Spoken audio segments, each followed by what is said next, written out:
sé que ustedes han crecido mucho con él. Han ido a Egipto, han ido a Inglaterra, han participado en lo que él denomina la Semana Esenia. Entonces, ustedes, seguidores de Xavier Pedro, permítanme presentarles a Xavier a un grupo de personas que quizás no le conocen y pueden aprovechar toda esta sabiduría de Xavier como escritor, conferencista a nivel espiritual, como terapeuta del alma y como una persona que ha conectado, además de la formación que ha adquirido, ha conectado con su sabiduría interior y la comparte con los demás. Hola Xavier, es un verdadero honor para nosotros aquí en Ser Humano poder compartir contigo a través de esta plataforma. Hola, ¿qué tal? ¿Cómo estamos? Gracias por invitarme a vuestro programa. Gracias. Si yo te fuese a presentar a una persona que nunca ha oído de Xavier Pedro, ¿cómo podría presentarte? ¿Cómo le puedo decir cuál es tu misión de vida en esta encarnación, ahora en este planeta? Bueno, para presentarme, Javier Pedro era una persona que tenía una vida, entre comillas, normal, y en el año 90 tuvo una crisis bastante profunda, del 90 al 95, y cambió toda mi vida. Entonces hubo unos retos que tuve que superar, dejar parte de la familia, dejar amigos, dejar trabajo, y empezar a formarme porque lo que yo sentía de mi vida estaba muy vacía. Y ahí tuve que empezar a llenarme, o sea, a romperme y volverme a reconstruir.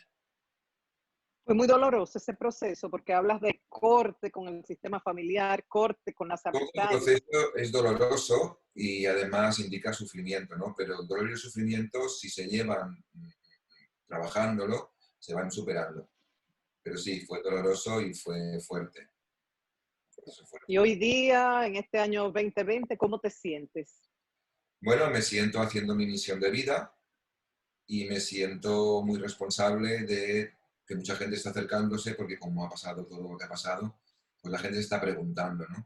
Llevábamos diciendo desde hace ya como 10 o 11 años que tenía que haber un cambio, que tenía que haber un cambio, que ese cambio era fuerte, pero es como aquello de que viene el lobo, y hasta que no lo tienes al lado no haces caso, ¿no?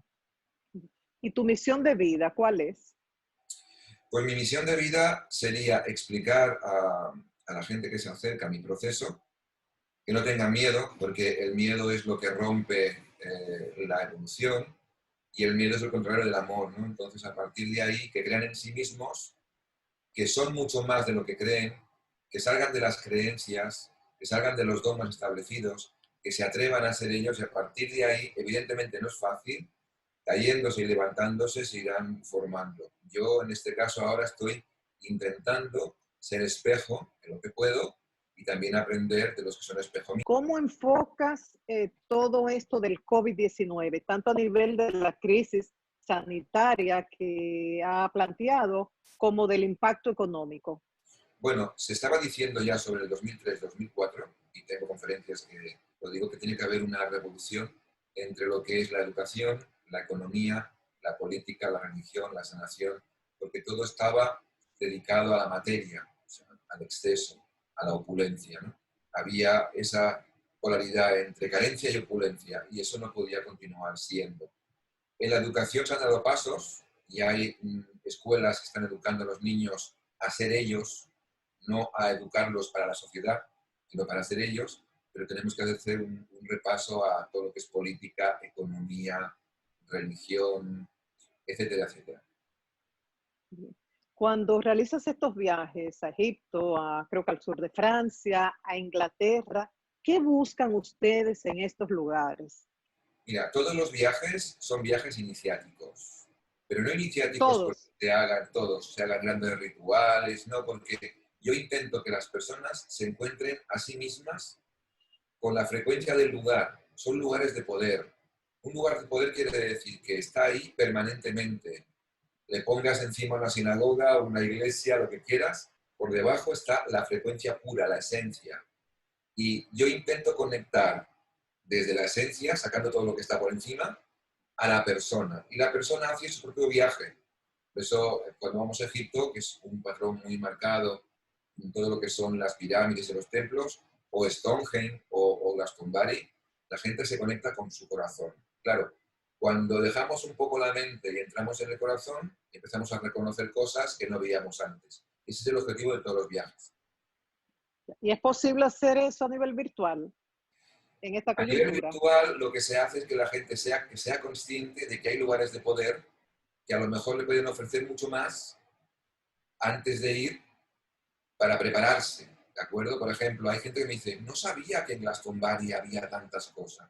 Bueno, pues ya lo sabes, prepárate y todo lo que tú has vivido energéticamente por aula virtual y con la meditación que hago, porque siempre después de cada viaje virtual hago una meditación para conectarlos con el lugar. Ahora nos preparamos para que cuando abran fronteras podamos ir personalmente y vivir la experiencia con más conciencia. ¿Por qué una semana esenia? ¿Qué tenemos que aprender o qué podemos aprender, mejor dicho, de los esenios? Pues mira, yo estoy estudiando los esenios desde el año 94-95 y de alguna manera hacíamos fines de semana, o sea, 3 días, ¿no? Y esto fue un señor que vino, se llama Jordi, que doy un saludo si me escucha, que dijo, ¿por qué 3 días? Se acaba todo muy pronto y no nos da tiempo. Haz una semana. Y yo les dije, vale, si hago una semana, pero venís. No va a hacer una semana y voy a quedar solo. Y en esa semana vinieron 14 personas y desde ahí, desde el año creo que fue el 99, hasta hoy, el boca a oreja ha ido ampliando todo ese trabajo por todas las partes del mundo. O sea, que de un reto que me pusieron, salió esta vía de crecimiento personal para las personas. En la Semana Senia la Y gente por lo que, cambia su forma de vida, pero no porque se vivan grandes cosas, sino porque llega a la conciencia de que las pequeñas cosas pueden cambiar tu vida, las pequeñas cosas. Y los esenios, que eran simples y sencillos, vivían una vida totalmente simple, consciente y de una manera lógica, lógica espiritual, no la lógica que conocemos nosotros. Claro, cuando una persona viene 7 días y cada día le dices, el esenio vivía de esta manera, de esta y de la otra, y le muestras cómo se puede hacer, la persona cuando vuelve a casa no es la misma. con los esenios fue que aprendió el Maestro Jesús en esos llamados los años perdidos de Jesús. Bueno, aquí tenemos una discrepancia con muchas líneas, ¿no? Jesús nació entre los esenios, nació en la familia esenia, y María y José eran de la familia esenia, como José de Arimatea, y Jesús tomó las enseñanzas de Moisés, que fue el que descubrió ese movimiento de Akenatón en la escuela del Ojo de Horus. O sea, que los esenios provienen de la escuela del Ojo de Horus, que la toma Moisés y luego la toma Jesús y retoma sus enseñanzas. Luego Jesús sale, y son los perdidos de Jesús son cuando va a Glastonbury, cuando va a la India, cuando viaja con los druidas, cuando se pierde para estudiar coincidencias de lo que él llevaba y encontraba totalmente sincronismo con la sabiduría celta o con la egipcia o con la hindú.